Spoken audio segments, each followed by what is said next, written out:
에어비앤비를 하려는 이유는 결국 돈을 벌기 위해서죠. 그런데 사람들이 창업을 준비하면서 가장 궁금해하는 점이 과연 내가 한 달에 얼마를 벌 수 있을까입니다. 이 질문 정말 중요하죠. 하지만 동시에 가장 많이 실수하는 부분이기도 해요. 왜냐하면 유튜브나 인터넷을 보면 하루에 15만 원씩만 벌면 월 매출 450만 원 이런 식으로 너무 단순하게 낙관적으로 계산하는 경우가 많거든요. 근데 막상 그런 기대감만 믿고 시작했다가 예약률이 생각보다 안 나오고 비용을 고려하지 않는다면 결국 이게 다야 하며 실망하는 경우가 더러 있습니다. 그래서 오늘 영상에서는 그런 오해 없이 실제로 벌어들이는 수익이 어떤 구조로 움직이는지 제가 직접 운영하면서 경험한 사례와 수강생들의 데이터를 기반으로 현실적인 기준을 알려드릴게요. 이걸 보고도 이해가 안 되시는 부분이 있다면 댓글로 남겨주시길 바랍니다. 바로 시작할게요. 우선 수익을 계산하려면 한 달 동안 벌어들이는 매출에서 빠져나가는 비용을 빼는 구조로 접근을 해야 돼요. 다행히도 이 구조는 다른 사업들보다 정말 단순합니다. 왜냐하면 에어비앤비는 매출 구조가 1박당 숙박료 곱하기 예약된 일수로 딱 정해져 있기 때문이에요.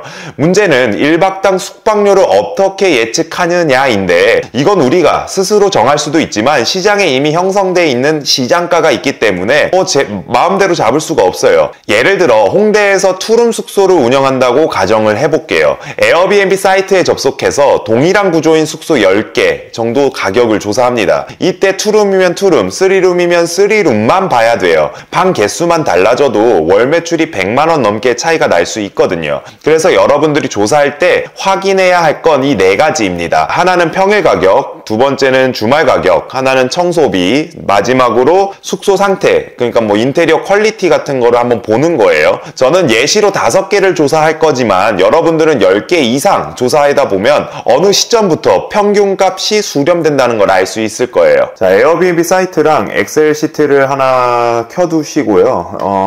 내가 홍대에다가 가정을 했으니까 여행지 홍대 뭐 아무 날짜 찍어줍니다. 이렇게 찍어 놓으면 이름 여기다가 붙여놓고 평일에 18만원, 주말엔 21만원, 21만 4천원, 청소비는 안 받네요. 청소비 0. 인테리어는 루프탑을 이용한다는 게 굉장히 메리트가 있거든요. 그래서 요 정도 컨디션이면 집이 썩 예쁘진 않지만 요게 메리트가 굉장히 있기 때문에 그래도 뭐 한 중 정도로. 그 다음에 요거 침실 2개, 요것도 평일에 8만원, 평일에 8만원 하고 주말 가격을 한번 볼까요? 8만원, 13만원. 청소비는 25,000원. 인테리어 상태는 이게 조명을 엄청 세게 켜둬서 환해 보일 뿐이지 이거 별거 없거든요. 되게 이거 예쁘게 에어비앤비 스타일로 한 거 아니고 요거 포인트 준 거 빼고는 뭐 색다른 게 없습니다. 말고 요거는 거의 하급에 가깝습니다. 그 다음에 뭐 요거 11만 5천원, 청소비 5천원에 주말 가격은 8만 5천원. 인테리어는 요거는 하입니다. 이거는 저렴이 세팅, 뭐 돈도 안 들이고 그냥 있는 그대로 한 거예요. 침실 3개, 침실 3개 안 되죠. 우린 투룸이니까 값이 차이가 날 수밖에 없어요. 침실 하나 불법이고요. 얘네들은 어차피 10월에 다 나가리 됩니다. 우와, 요거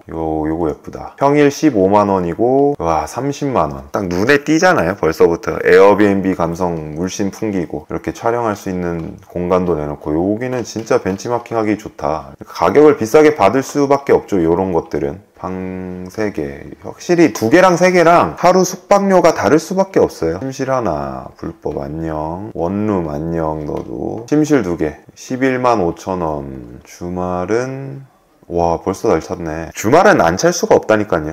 다 웬만하면 주말을 안 찰 수가 없어요. 15만원. 이거는 이럴 경우에는 가격 올려야 돼요.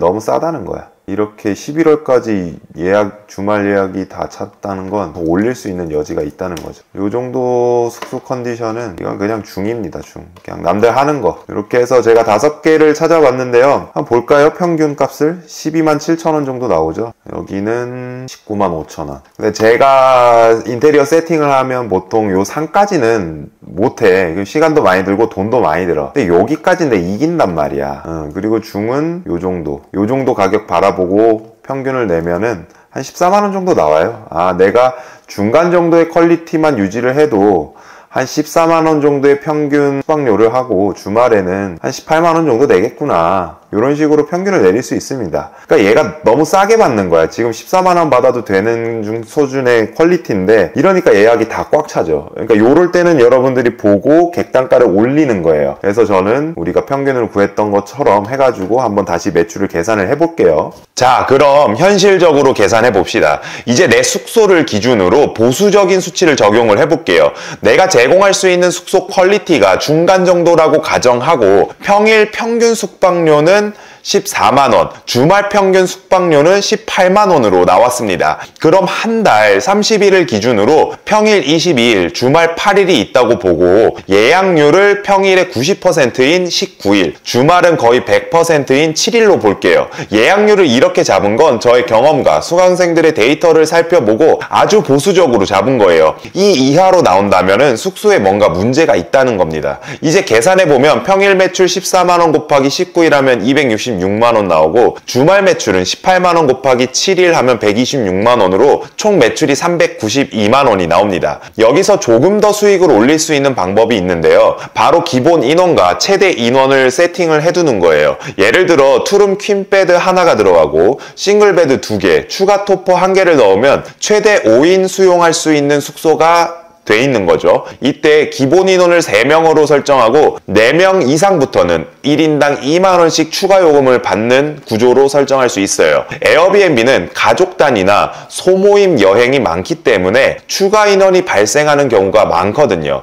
그래서 한 달 평균 추가 인원 요금 수익은 한 명당 20만원씩 해서 총 40만원을 기대할 수 있습니다. 그럼 결과적으로 392만원 더하기 추가 인원 수익 40을 더하면 총 매출 432만원이 나오는 거죠. 여기까지가 제가 여러분들께 알려드리는 가장 보수적이고 현실적인 매출 계산 방식이에요. 물론 이 외에도 객단가를 높이는 전략이나 호스트 체험 활동 결합, 100% 만실 채우는 방법 등을 활용하면 더 높은 수익을 기대할 수도 있습니다. 하지만 오늘 영상에서는 누구나 따라할 수 있는 기본 공식만 먼저 알려드렸고요. 다음 영상에서는 숙박료를 어떻게 올리고 예약률을 100%까지 높이는 전략에 대해 자세하게 다뤄볼게요. 그럼 여러분들은 구독만 해두시면 다음 영상에 이어서 함께 보실 수 있겠죠? 앞에서 한 달 매출이 432만원까지 가능하다고 계산했어요. 그럼 이 매출에서 실제로 내가 운영하면서 나가는 비용은 얼마나 될까요? 사실 에어비앤비 운영에서 비용 구조는 매출보다 훨씬 더 단순합니다. 매달 고정적으로 나가는 항목 몇 가지가 정해져 있고 복잡한 변동비가 거의 없어 고정값이라고 생각하시면 돼요. 먼저 가장 큰 고정비는 당연히 월세입니다. 숙소를 임대해서 운영하기 때문에 월세를 어떻게 세팅하느냐가 수익 구조에 가장 큰 영향을 받습니다. 보통 저는 강의에서 투룸은 최대 130만원, 3룸은 220만원 이하로 세팅하라고 말씀을 드려요. 이 이상이 넘어가면 영업이익률이 조금 떨어지거든요. 물론 매물의 입지가 정말 좋다거나 인테리어 시공 없이 매물 컨디션이 너무 좋으면 최대한 15%까지는 증액해도 무방하다고 봅니다. 하지만 이건 정말 매물 컨디션이 뛰어날 때만이죠. 다음은 매달 반복되는 기본 관리금이에요. 전기, 가스, 수도, 인터넷, 소모품비 딱 5가지 항목입니다. 제가 지난 2년 동안 엑셀로 기록한 데이터 기준으로 말씀드리면 아마 서울이든 지방이든 이 이상 나가기가 힘들 거예요. 전기는 5만원, 가스는 9만원, 수도는 만원, 인터넷 4만원, 비품비 2만원, 총합 약 21만원 정도로 고정된다고 볼 수 있습니다. 그리고 중요한 팁 하나는 청소비는 대부분 게스트들에게 따로 부과되는 구조이기 때문에 호스트 입장에서는 실제 지출로 잡지 않아도 됩니다. 이걸 게스트가 부과하는 내용을 상계 처리를 하면 내가 매달 부담하는 그 비용은 정말 명확해져요. 자, 그럼 총 비용을 정리해보자면 월세 130만원, 그리고 공과금과 비품비 21만원 정도 하면 151만원 정도 나오게 되죠. 앞서 계산한 총 매출 432만원에서 151만원의 비용을 빼면 순수익이 약 281만원 정도 나옵니다. 이게 바로 보수적으로 잡았을 때 현실적으로 기대할 수 있는 월수익 구조라는 거예요. 물론 운영하면서 성수기, 비성수기 이 객단가 조정을 하고 또 추가 인원을 조정하는 등 지속적으로 내 숙소를 디벨롭한다면 이 수익은 300만원 이상으로도 올라갈 수 있어요. 사실 많은 분들이 에어비앤비를 시작할 때 퇴근하고 한두 시간 투자해서 월에 한 몇백만원 벌어보자 이런 단순한 부업 기업 개념으로 접근하는데요. 저도 물론 처음엔 그랬어요. 그런데 하다 보니 이 공간을 운영한다는 것의 본질이 달라지기 시작하더라고요. 이건 단순히 숙박 서비스를 제공하는 것이 아니라 비즈니스 기회가 끊임없이 들어오는 플랫폼이라는 걸 알게 되었어요. 어느 날 숙소에 한 분이 연락을 주셨어요.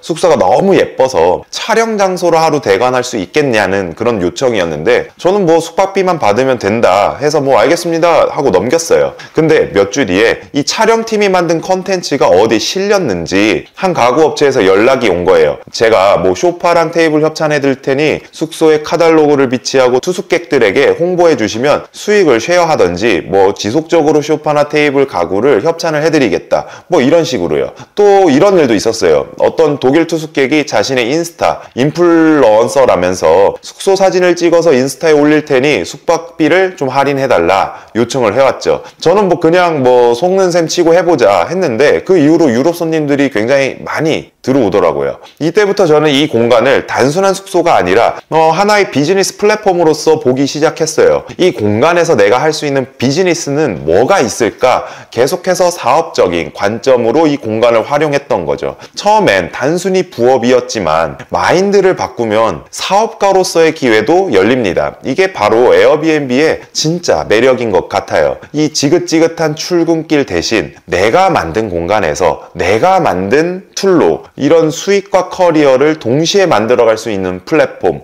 여기까지 들으셨다면 이제는 단순히 얼마나 버는지가 아니라 이걸 어떻게 더 확장하고 키울 수 있는지 그 가능성에 대해 고민해 보실 차례입니다. 오늘은 에어비앤비 한 달 운영했을 때 정말로 얼마를 벌 수 있는지 현실적으로 계산을 해봤어요. 단순히 한 달에 얼마 벌어요? 라는 질문보다 더 중요한 건 내가 어느 정도 수익 구조를 이렇게 세팅을 해놨느냐, 그리고 그걸 어떻게 운영하고 확장할 수 있느냐예요. 오늘 영상에서 알려드린 방식대로 시장가를 조사하고 매출을 예측하고 고정 비용을 뺀 수익을 목표로 한번 세팅해 보시길 바랍니다. 오늘 영상이 도움이 되셨다면 좋아요와 구독으로 저를 응원해 주시고요. 혼자서 에어비앤비 창업이 힘드신 분들은 제가 뭐 매물 찾는 법, 숙소 세팅, 운영 전략 등 1:1 컨설팅을 받고 싶다 하시는 분들을 위해 강의도 열어두었으니까 고정 댓글 확인해 보시길 바랄게요. 오늘 시청해 주셔서 감사하고요. 오늘 하루도 꽉 찬 하루 보내시길 바랍니다.